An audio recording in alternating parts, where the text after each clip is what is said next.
She has led and participated in numerous clinical trials of innovative technologies, including studies of transcatheter aortic valve replacement, mitral valve percutaneous therapies, endovascular treatment of descending thoracic aortic aneurysms, and transcatheter heart failure devices. She has received several awards recognizing her excellence in teaching, innovation, and leadership.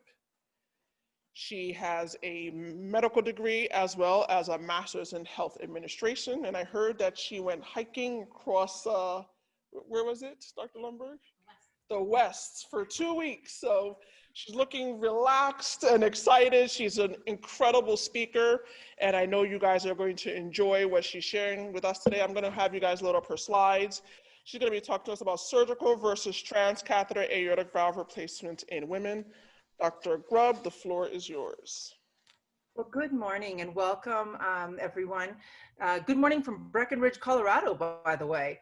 I am so excited to be talking about one of my favorite topics, which is treatment of valvular heart disease in women, specifically aortic stenosis. And so normally when I start these types of presentations, I do a poll of the audience and see kind of who's in my audience. So let's use the chat and I can see your answers. And go ahead and just put a quick, I'm an MD, I'm an APP, I'm a cardiologist, put it in the chat so I have an understanding of who my audience is. I will try to make sure I do a broad discussion, and certainly if you have other questions, put them in the chat and we'll get answers for you at the end. So I'm sorry I can't see your smiling faces this morning, but let's go ahead and get started with surgical versus transcatheter aortic valve replacement in women. Here are my disclosures. So severe aortic stenosis, we have to start by just remembering what it means. And in actuality, severe aortic stenosis is a tightening of the main outflow valve of the heart, the aortic valve. And it's defined when the aortic valve area is less than or equal to 1 centimeter. And high gradient severe aortic stenosis, the type that we typically treat, is going to additionally be defined by a velocity greater than or equal to 4 meters per second, a mean gradient greater than or equal to 40, or an aortic valve area indexed to that patient's body surface area that equals less than or equal to 0.6 centimeters squared per meter squared. Now that's your typical definition. And those patients are going to come to us with dyspnea, decreased exercise tolerance, heart failure, angina, syncope, and pre-syncopate. But we have many patients, especially women, who are going to come in and they're not going to fit that criteria. And it turns out more women fall into this lower category, this low gradient with normal left ventricular ejection fraction, but they're called paradoxical low flow, low gradient aortic stenosis, where their aortic valve area may be less than 1, but their jet velocity and mean gradient don't meet those standard criteria. But if you look at their stroke volume index, it's actually less than 35 milliliters per meter squared once their blood pressure is controlled. Their EF is normal, but they just aren't able to meet the criteria that's been standardized for severe aortic stenosis. And so these patients we're going to see, especially in our female population. The low flow, low gradient patients, that category in the middle, also a complex group of patients, but these make more sense, right? Your ventricle doesn't work anymore, your EF is lower than 50%, and as a result, you can't generate the effort to generate the velocity or gradient in order to achieve those numbers. And in these patients, a dobutamine stress echo oftentimes will give us the information that we're looking for. And so here's the categories of severe aortic stenosis, just as a reminder of who we're looking for and who we're looking at. Again, the valve is going to look like this, and the patient's going to look like this. The problem with aortic stenosis, it is life-threatening and progresses rapidly. And so unfortunately, what we know is that for patients who have heart failure symptoms, they come in with shortness of breath, dyspnea on exertion. At 2 years, 50% of them have died. And unfortunately, aortic stenosis is underdiagnosed and undertreated. It's estimated that only about 40% of patients with severe aortic stenosis, male or female, are ever sent for evaluation by a surgeon or structural heart team. And unfortunately, this needs to be addressed as if it is cancer of the aortic valve. We need to start thinking of severe aortic stenosis or valvular heart disease as a life-threatening disease process. And oftentimes these patients are never even referred to a cardiologist for evaluation. They're told they have a murmur. They're not educated on the fact that their murmur actually means they have something that needs to be further addressed. And they just run around thinking, oh, I have a murmur. And so I would love to initiate murmur clinic, where if you have a murmur, come to me and we're going to do an echo and we're going to do the full workup and we're going to figure out why you have a murmur, because this is what we want to avoid. We want to avoid those patients that are getting so sick that they're presenting in heart failure and that we're trying to rescue them from their disease. Put another way, as the gradient increases, so does the mortality. And here you can see this is a long-term follow-up of years, but there's no ifs, ands, or buts. If your gradient is severe aortic stenosis, your prognosis is poor. But what's also interesting is even those patients who had moderate aortic stenosis, they didn't fare much better.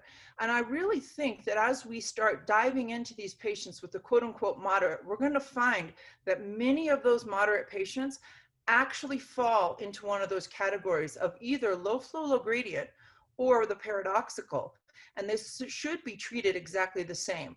And so at this point, I would recommend sending all patients with moderate aortic stenosis for at least evaluation and a discussion about the treatment options for aortic stenosis, because we know it's a progressive disease. It's not going to go away. So we might as well get them in the queue early and then wait until the appropriate time to treat their disease. And here's the problem. Aortic valve replacement greatly improves survival. And remember, I said that 50% of, or excuse me, less than 50% of patients are even sent for evaluation. But if they are sent and we're able to intervene, they do significantly better, even if they have no symptoms. Early and late outcomes were similarly good in both symptomatic and asymptomatic patients. And among the asymptomatic patients with severe aortic stenosis, the omission of surgical treatment was an important factor in late mortality. And so if you have an asymptomatic patient, so no symptoms, don't get surgery, we're really doing them a disservice. So what are the treatment options for severe aortic stenosis? Well, certainly when the landscape looked like this, it was hard to justify only offering open heart surgery, right? There's a sternotomy. This is a representation of a mechanical valve, but you can imagine this is maximally invasive. And there truly are patients who are not going to tolerate an open heart operation. A full sternotomy in an elderly female is hard to recover from. And frankly, that's why transcatheter valves were able to be so successful. There was a large population of frail elderly patients who had the disease, but they were never sent, or when they were told by surgeons, you're too old, you're too high risk, you're too frail. So that's where transcatheter aortic valve replacement came into play. And it turns out that transcatheter valves can now be done totally awake, under conscious sedation, percutaneously. And at Emory, some of the patients are able to even go home the same day. Our protocol had been next day discharged, one night with us, but due to COVID, we were able to adjust that, and with a proper protocol, have same day discharge. And we've had extremely good success with this. So very exciting to come from full sternotomy, a week in the hospital, 6 to 8 weeks of downtime, to percutaneous femoral access, go home the same day. Now, in the early days of TAVR, the trials were transfemoral versus transapical here, and you can consider that almost the same as surgery. It's a thoracotomy incision that's extremely painful and a puncture directly into the apex of the heart with a sheath the size of my thumb. It was 22 to 24 French in those days. We also had transaortic, no less invasive because it requires a mini sternotomy, and also general anesthesia, full intubation. Subclavian can be done percutaneously, and then there's also a transcaval option, not depicted in this image, but essentially if you were to go through the vein, cross over into the aorta in the retroperitoneum, it then becomes transfemoral. So I'm going to throw it into this basket here. So those are our options for transcatheter valves. So you have 6 to 8 weeks of downtime or next day discharge with light activity for a week, and there is no comparison anymore. So what do the guidelines tell us? Well, the guidelines show that they were last updated in 2017. So we always know the guidelines are a little behind. But here you see that class 1 indication is for prohibitive risk for TAVR. High risk, you can go surgery or TAVR. Intermediate risk, class 2A for TAVR.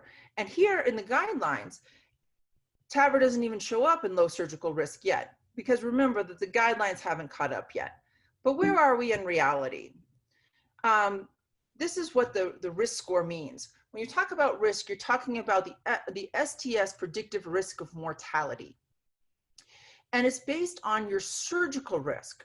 So we're talking about what is your risk of dying based on all of the patients like you that we've put into the STS database. So high-risk patients are an STS risk of greater than or equal to 8%, and that's about 6.2% of the aortic stenosis population. And then you see intermediate risk and low risk, with low risk making up the largest proportion, and increasingly so since the STS risk score was adjusted. But here's the important thing. AVR should be considered in any patient with severe aortic stenosis other than those at prohibited risk. It should be considered, and it should be discussed. I'm not saying it's the right choice, especially in a high-risk patient, but they at least need to know that they have their options. And so here you see me redefining what risk is, and that's because the original risk metrics were reduced in the low-risk trials, and now low risk is STS of 3 or less. Not that it matters that much anymore because it's FDA approved for all risk levels. But when we're talking to our patients, we need to think of what is their surgical risk versus their TAVR risk. And right now, for the low risk trials showed us that TAVR is incredibly safe and outperforms surgery. And when I'm counseling my patients, I basically lump all of the bad things together and say the risk of death, stroke, or heart attack is 1 to 2% for TAVR, extremely low risk. What do we know about treatment options? So interestingly, most of our data about surgical aortic valve replacement, yes, I said surgical, I didn't misspeak. Most of our data from surgical aortic valve replacement comes from randomized trials for TAVR. Look at the number of trials. There were not randomized controlled trials for surgery versus medical therapy before TAVR came into the realm of treatment. We didn't randomize because we didn't have anything to randomize to. We knew that the patients did poorly if you left them on medical therapy.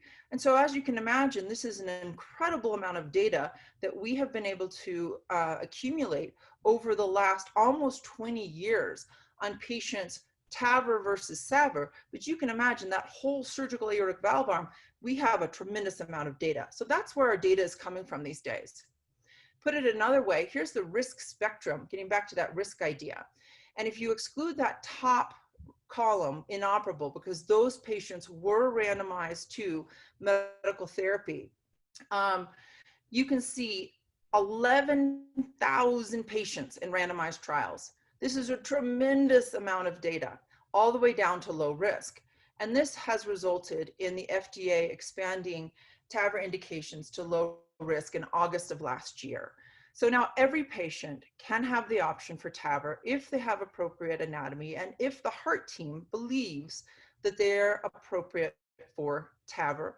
And frankly, many patients just don't want to have the sternotomy, but we have to keep things in perspective. We only have short-term data. We have 2-year data on the low-risk trials. So we have to be careful of, as our patients get younger, that we're talking about lifetime management of their valvular heart disease. Because TAVR is growing rapidly, and as more data comes out, and TAVR continues to look like a good alternative to surgery, or in some cases a better alternative, the numbers increase. And it's estimated that in the US by 2025, there'll be a greater than 75% of all aortic valve replacements will be TAVR. And so we have to be very thoughtful. These are tissue valves. And from a surgeon's standpoint, all tissue valves fail if you live long enough. So what are you going to do with that TAVR valve when it fails? And so we have to be thinking about this in our patients who are, let's say, in their 60s, or maybe even in their 70s, because it's not unheard of these days for patients to routinely live to be there in their 90s or even 100 years old. And what are we going to do when the 102-year-old who's still fit and active comes to us with a failed TAVR? I can't offer them surgery. I guess I could, but for some reason, it just seems wrong. So we have to keep these things in mind. This is a moving target. There's a lot of data. Every year there's more information. And here's the real growth in the United States. It was 2016 when TAVR surpassed AVR. And in 2019, that was the first time when, if you included all SAVR, SAVR plus CABG, SAVR plus other valves, full roots, TAVR actually surpassed all of them. And you notice here, it's only a small dip. So certainly a large portion of this are new patients that would never have been treated. These are our high risk, our inoperables, our intermediate risk 80-year-olds, 90-year-olds. And as you start throwing in the low risk patients, 2019 is approval. I would expect this to start going up and this to start going down, at least in the short term. So the drivers for TAVR growth: acceptance of the multidisciplinary heart team concept. Every patient is discussed by a cardiologist and an interventional cardiologist, and oftentimes, and a cardiac surgeon, and oftentimes an entire heart team is involved in the patient's care. That never happens in cardiac surgery. A cardiologist sends the surgeon a patient, the surgeon decides what to do, and there you go. You get one option. It's what the surgeon wants to do. And that's not the world we live in for valvular heart disease anymore. The patient gets to have a voice. And that comes from a commitment to evidence-based medicine and clinical research. This rapid technology advancement also has facilitated this as we've gone from high to intermediate to low risk, and over 11,000 patients in the United States and Canada in randomized controlled trials. We have the data to support what we're doing. In addition, as mentioned with this same-day discharge transfemoral awake TAVR, the procedure has gotten simpler. The devices have gotten better. We're on 3rd and 4th generation devices that frankly are just easier to use and safer for the patients. This is all resulting in a striking reduction in the complications and improved outcomes. And so this is what's driving TAVR right now. What about specifically when we're talking about TAVR in women? Well, we first started seeing a difference in 2013, and this is really interesting. Look where this paper was presented. The American Association of Thoracic Surgeons.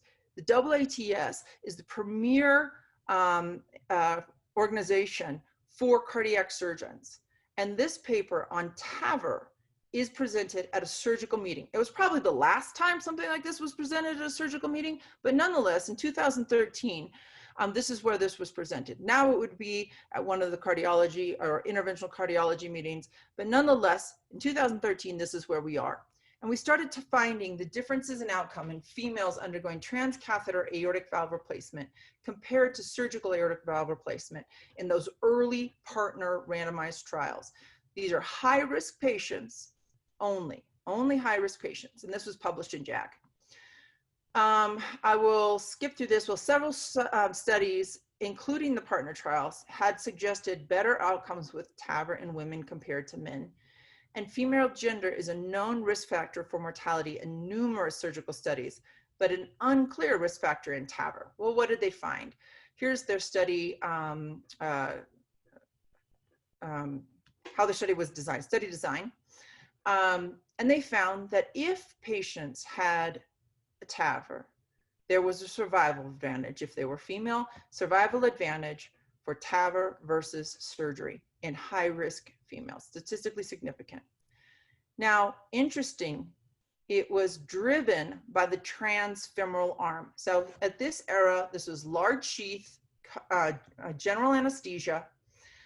You know, patients would stay for a week, but if they had a transfemoral TAVR, they did better than surgery.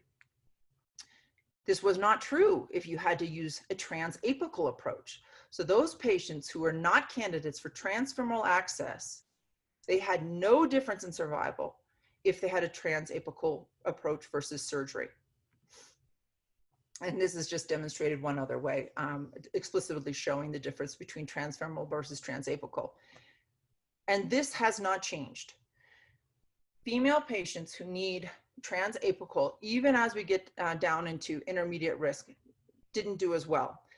You can't really compare this in the low risk because, frankly, there were no transapicals in the low risk trials. Once we got to low risk, it was transfemoral or percutaneous only. And so we will never see a slide like this for our low risk patients because we didn't put them in the trials. You may see it come out of a registry. Also coming out of this was a few other interesting findings. Major bleeding, higher in surgery. Stroke, higher in TAVR. This is subsequently reversed. And major vascular complications, higher in TAVR. And that has not changed. So women have a survival benefit up to 2 years with TAVR compared to SAVR, particularly if performed from a transfemoral approach. While female sex may be a risk factor for surgical AVR, it does not appear to be a risk factor for TAVR. Women experience more bleeding with surgery, but more vascular complications with TAVR. And women undergoing TAVR have significantly higher risk of stroke than those undergoing surgery. And interestingly, these things have not changed. These results suggest TAVR may be a better option than SAVR in high-risk female patients. What about the real world? 166,000 patients from the kind of same era, 2003 to 2014, undergoing surgical aortic valve replacement based on the national inpatient sample. And what you see here is a survival advantage, that the female patients do worse than their male counterparts. And when you propensity match, it turns out that in-hospital death, vascular complication, and blood transfusions continue to be significantly higher in the female patient population. And in a subgroup analysis, again, men fare better than women for surgical aortic valve replacement. And this paper only added credence to what we were already thinking, that women do better with transcatheter aortic valve replacement than surgical aortic valve replacement. Interestingly, the authors also included this, showing the proportion of patients undergoing TAVR versus SAVR.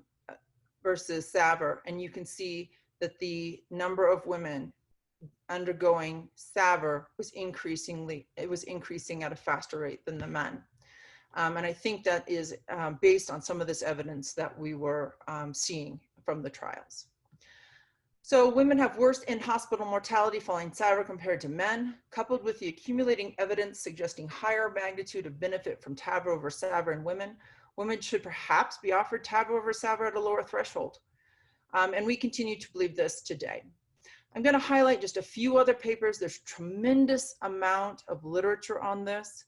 This again, looking at the TVT registry data from early TAVR days, 2011 to 2014. I want to highlight that women, fewer transfemoral. We said women did better with transfemoral, but unfortunately that was not the surgery they were getting. They were getting transapical and transaortic because their femoral access was too small.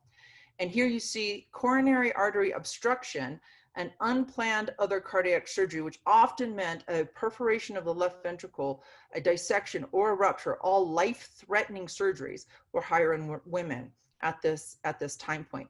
And I want you to hold on to that for a minute because we're going to revisit some of this. Why would women have a higher complication rate, even if they were transfemoral?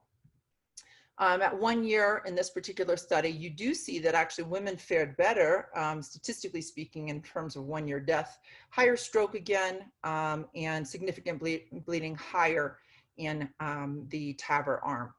Meta-analysis, again, demonstrating that favors TAVR in women. Long-term outcomes, again, you are not meant to read this, but just look at the trends. If you look at mortality, women versus men, short, intermediate, and long, in the short term, men do better, but in the long term, as we get further out in these randomized trials, these women start to live longer after TAVR than their male counterparts. Major bleeding, transfusion, vascular complication, we've said it again, and if you look at the studies, doesn't matter if you're low risk, intermediate risk, or high risk, higher vascular complications in women. Stroke, MI, mortality at 30 days, also favoring the men. So in the short term, 30 days, our male patients are doing better. And now we're getting into low risk patients. But in the long term, our female patients are doing better. Compared with men, women undergoing TAVR are likely to have more major bleeding, vascular complications, and stroke at 30 days. Women have lower mortality at 1 year. Long-term outcomes with TAVR in women is unknown. And that's because we've only been at this game since 2004 was the very first, 2002 was the very first implant. 2007 was when the trial started in the United States, and FDA approval didn't happen until 2011. So this is still very new technology. It's mature, but it's really only 10 years old if you talk about from point of FDA approval. And if you talk about from the point of trials starting, you're not even 20 years into this game. So there's a lot for us to learn. And durability is certainly one thing that we'll have to be cognizant of. Here's the most recent publication, literally came out 2 weeks ago. This is a 10-year study out of Melbourne, 683 patients. Again, it didn't matter. These are intermediate risk patients. Their STS score, about 5. And the female population had fewer comorbidities, significantly higher in-hospital bleeding, higher 30-day mortality. So now we've gone forward in time, but we're finding the same exact thing. 1-year mortality was similar, as was long-term mortality. However, on multivariate analysis, female sex was an independent predictor of 1-year mortality, but not long-term. And so, again, this just reiterates what we've been learning, and I think that we keep demonstrating the same thing. So now the question is, why?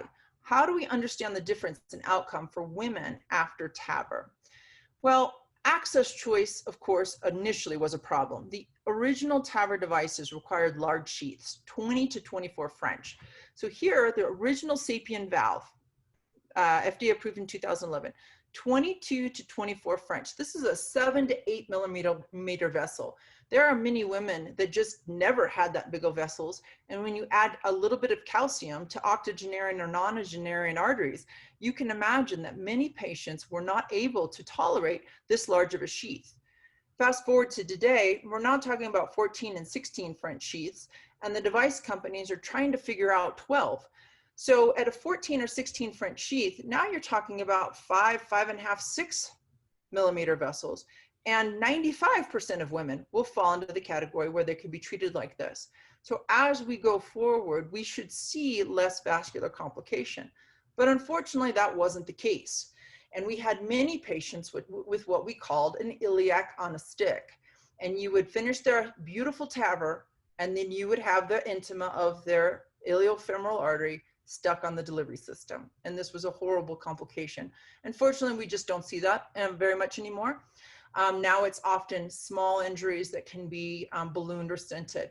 But originally, more female patients underwent non-transfemoral access, often with a much more invasive transaortic or transapical approach. They had a higher risk surgery to begin with, and so we're not shocked that their short-term mortality was higher. So let's talk about pathophysiology and anatomy, because that has to play a role. It can't just be the access choice or just be the surgery, although that does play a role.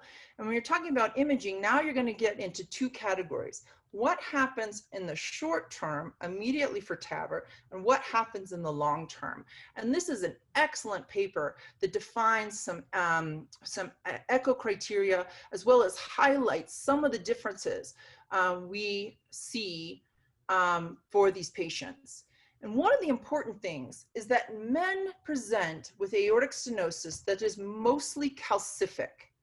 And as you can imagine, if you put a balloon expandable valve in there, that may be sturdier, where it just pushes the calcium to the side, or even a self-expanding valve. So we have two commercially available platforms, a balloon expandable and a self-expanding.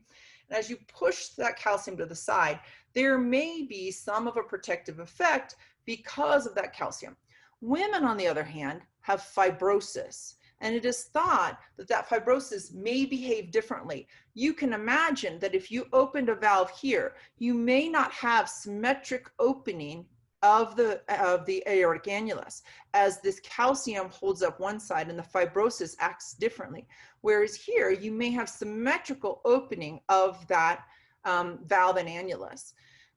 This potentially could lead to complications, as well as a change in hemodynamics across the valve. All speculation at this point, but interesting findings. Also interesting, women and men, same size ascending aorta, but the sinus of Valsalva is smaller in women. Also, again, if you're going to balloon into the sinus for the same size annulus, you may find that you have more rupture or dissection. Smaller annulus from the beginning, so they're going to get a smaller valve, and also lower coronaries. Lower coronaries are problematic as the valve opens. Could the stent frame cause coronary obstruction? So for our female patients, a balloon expandable valve, where you could risk rupturing the sinus, rupturing the annulus, and covering the coronary artery. For the self-expanding valve, it's not as aggressive at the annular level, but then you risk paravalvular leak, and unfortunately has a higher rate of permanent pacemaker in the latest low-risk trial. And so some really interesting anatomical features. Again, I want to highlight this small annulus because we're going to revisit this in just a second.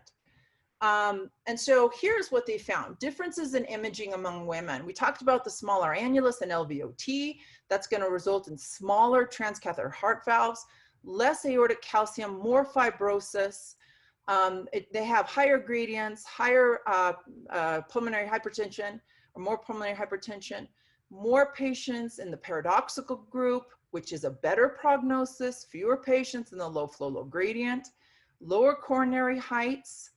And then when you're looking at their LV, they also found that women tend to have a higher ejection fraction at baseline, less myocardial fibrosis, and that results in more pronounced concentric LV remodeling. So for our female patients, we're really setting them up for success by putting an appropriate size transcatheter heart valve in them and letting their ventricle recover. And then of course, the vascular access, what we've talked about extensively. So what about this smaller annulus and LVOT diameter resulting in a smaller heart valve size? Well, it turns out we've studied this in surgery. And this is a chart that I would see for like my surgical valves. And there's this entity called patient prosthesis mismatch.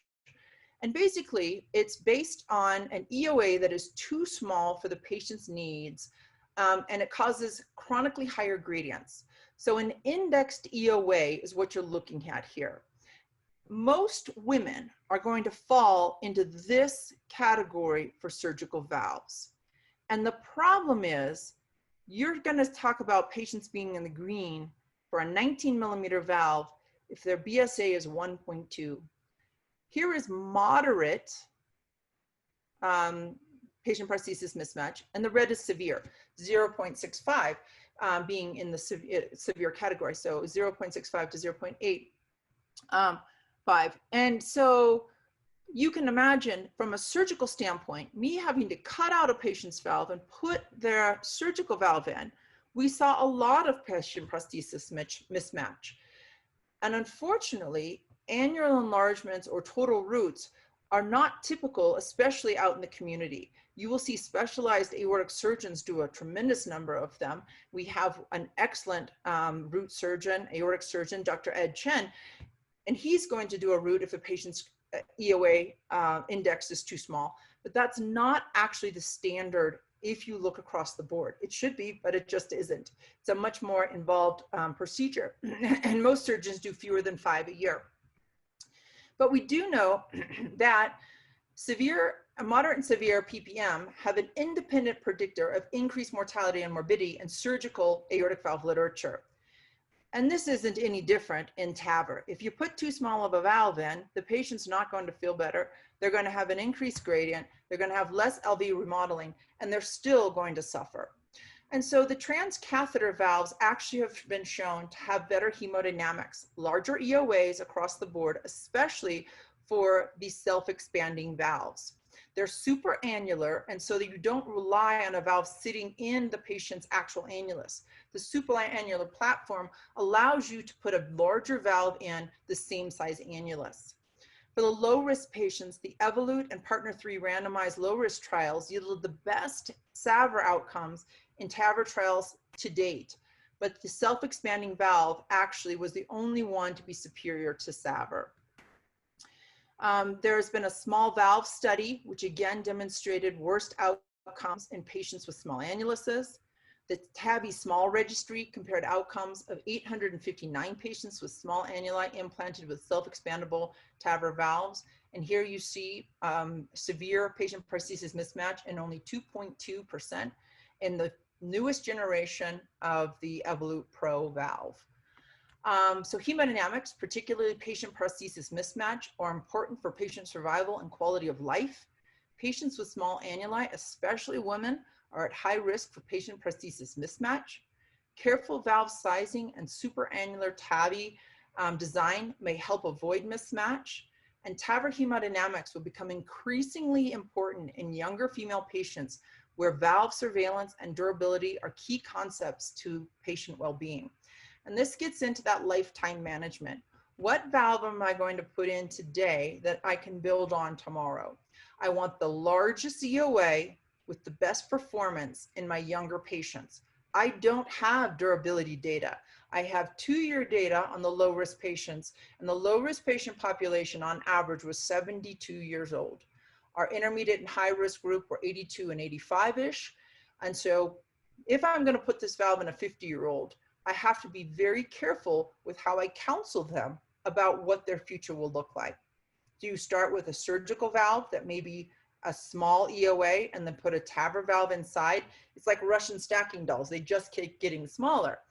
So when we counsel our patients, we talk about what our treatment options are and hope to have shared decision making. And I will tell you right now today, with the data I've presented and what patients have heard, most patients, unless they commit to a mechanical valve, which truly would be a lifetime valve for most patients, unless they commit to that, they're deciding between 2 tissue valves that are going to fail in their lifetime and when they think they will need another intervention. And I don't have the answer to that. We'll know in 8 more years. We'll at least have 10-year data in 8 more years.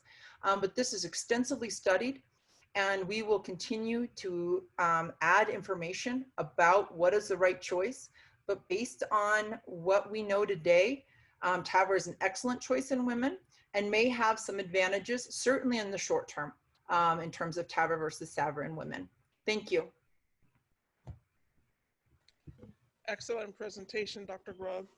You have 2 questions thus far. I'll start with the first one.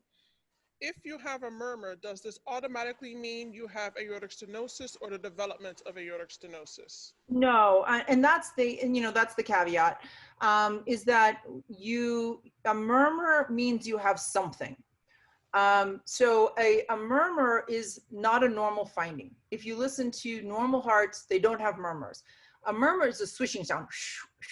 It can be the aortic valve, it could be the mitral valve, it could be an ASD, a VSD. There are many, many reasons to have a murmur. And that's why I think it's important for patients specifically to understand, I have a murmur. That's not a diagnosis. That's a finding. That's like saying, I have high blood pressure.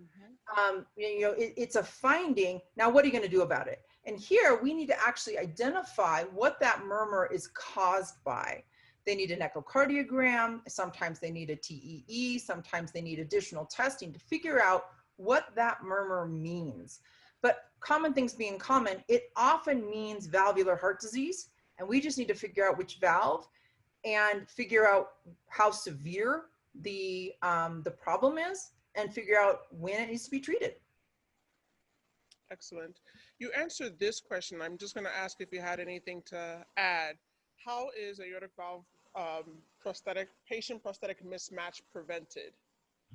So I kind of discussed it before.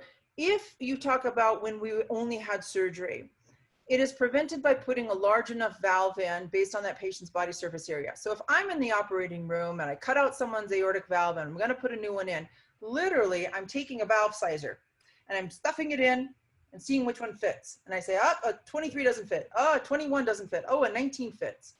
At a 19, I need to look at the chart and see, am I going to give this patient prosthesis mismatch? And if the answer is yes, in the operating room, I have to make the decision. Do I think that this patient will do better with a small valve and patient prosthesis mismatch, or better if I spend extra time and add risk to their operation to either do a full root or a root enlargement? And again, most surgeons aren't making this decision because they don't do enough full roots or root enlargements in order to even come to that criteria. It's just stuff it in. If it works, that's what we do. So many surgical patients are left with patient prosthesis mismatch, especially women and especially small annuluses. Fast forward to heart team. Most of my patients now, I have a CT scan. And because I have the CT scan and every patient is getting to have the discussion of TAVR versus SAVR, I know before we go to the operating room how big their annulus is, because I'm going to learn that on their CT scan. And if they have a small annulus, and if I believe that I'm not going to be able to do this just with a surgical valve, then the conversation has to change about what's your risk for a full root or root enlargement. And so many of those patients now are going to be pushed to TAVR because of their small root. And frankly, the younger you are, the worse your patient prosthesis mismatch is going to be because you're more active. If you're elderly, if your activity level is low, you may not actually feel the patient prosthesis mismatch symptoms of having a high gradient. But if you're young and you're trying to rush, you're chasing after children, you're chasing after grandchildren, you're going to notice. And so that's the prevention. And now we have tools, right? You get the CT scan, you know how big their annulus is, and you get to pick which size valve is going to be the biggest for they're going to give them the biggest EOA. Okay. I saw a third question come in. What are options for patients who experience TAVR failure? What are their options down the line? So it's interesting. We are only just getting to learn about this right now, because when you start with high risk and inoperable patients who are 80 and 90 years old, the valve lasts longer than the patient does. And so we didn't see a lot of those high risk patients back. And so we're just starting to see the TAVR failures now. One option is a TAV and TAV. And so, like I said before, you can put another one inside and maybe you can put a third. But eventually it becomes like Russian stacking dolls, right? And they just keep getting smaller and smaller and smaller. And so there's a limit to how many times you can put a valve inside. There are some tricks. So if you started with an intraannular valve, you could then put a superannular valve and you're going to get a bigger valve. But then what for the next time? And so we don't have the answer. Some of them are going to have to go to surgery, especially if it's, endocarditis or there's some other problem. If there's a large paravalvular leak that we can't plug or we can't expand the existing valve, that's a patient that's going to need surgery. If they have concomitant valve disease or coronary disease, that's a patient that's going to go to surgery once their TAVR fails. I think that the TAV and TAV option is one, but there's going to be limits to that. And as we're learning more about that, there are limits already, because when you stand the valve leaflets up in the sinus, and this is a whole nother 30-minute presentation, you risk coronary occlusion, right? So you risk covering those coronaries. Remember that picture, especially in women, short coronaries, small annulus. That valve is going to stand up and it's going to be in a small sinotubercular junction, and the leaflets of that first valve are going to touch all the way around, and you're going to have a tube skirt, basically, in the aortic sinuses. So we're coming up with strategies to lacerate the leaflets. That's called basilica. And our team at Emory are experts in basilica. We're trying to learn about how to remove leaflets or modify leaflets to facilitate TAV and TAV. One final question for you, Dr. Grubb. Is the incidence of heart block associated with TAVR higher in women? So initially it was thought yes, but as we have gone forward, the answer actually is no. They don't have higher pacemaker rates than their male counterparts for TAVR. Okay, excellent. Thank you so much. I knew you guys were going to enjoy her her talk. The questions just keep on coming, but in the interest of staying on schedule, we're going to move on to the next speaker. Thank you, Dr. Grubb. Thank you.